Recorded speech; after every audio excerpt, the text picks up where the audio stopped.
Hey, welcome to Tabletop Skirmish Games and part 5 of my How to Play Warhammer 40,000 series. I'm Lee, and in this video I'll be taking you through the Psychic phase.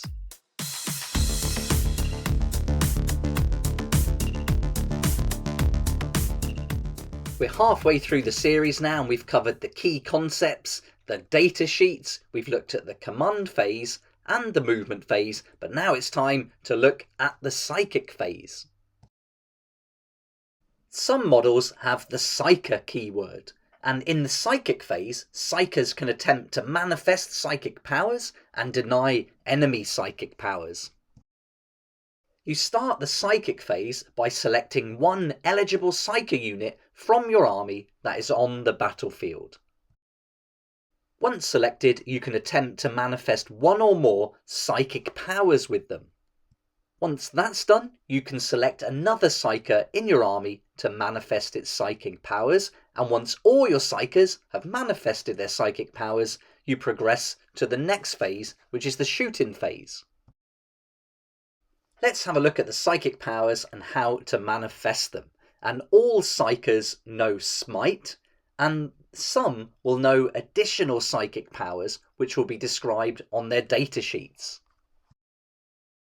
If you don't have any Psyker units in your army, then you simply end the Psychic phase and move on to the shoot-in phase.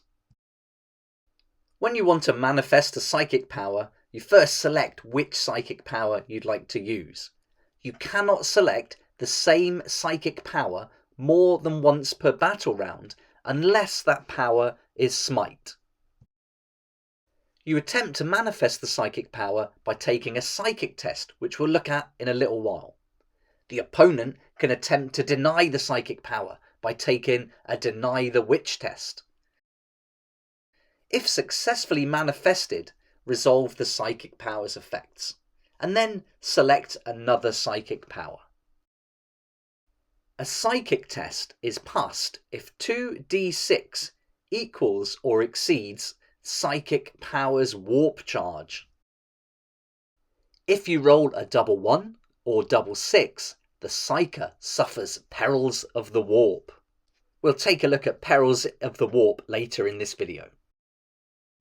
If your opponent is able to deny the witch, they pass if 2d6 exceeds the result of the opposing Psyker's psychic test. Only one attempt can be made to deny each psychic power. Now let's have a look at Smite and Perils of the Warp in more detail. And let's start with Smite. And Smite has a warp charge value of 5. So when you take your psychic test, you're going to need a 5+ to manifest the Smite. The warp charge increases by 1 for each other attempt to manifest Smite made in this phase. And if Smite is manifested, closest visible enemy unit within 18 inches suffers D3 mortal wounds. If it's manifested with a psychic test result of 11+, the enemy instead suffers D6 mortal wounds.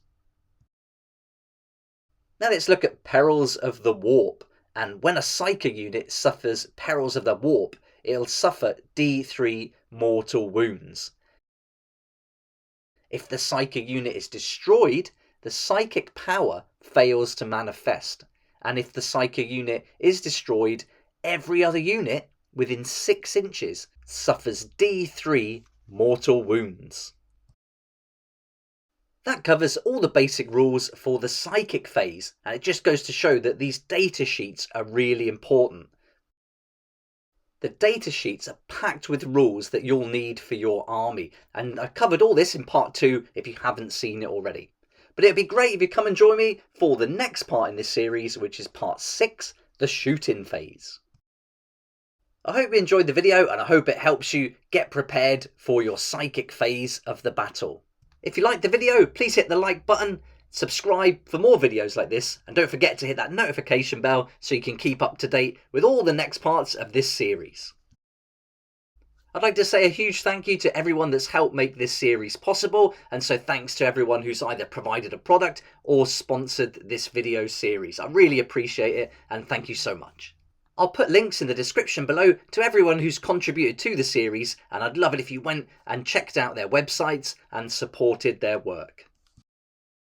I'd like to say a huge thank you to my Patreon supporters who make these daily videos possible, and if you're interested in joining the community, it'd be awesome to see you there, and I'll put a link for that in the description down below.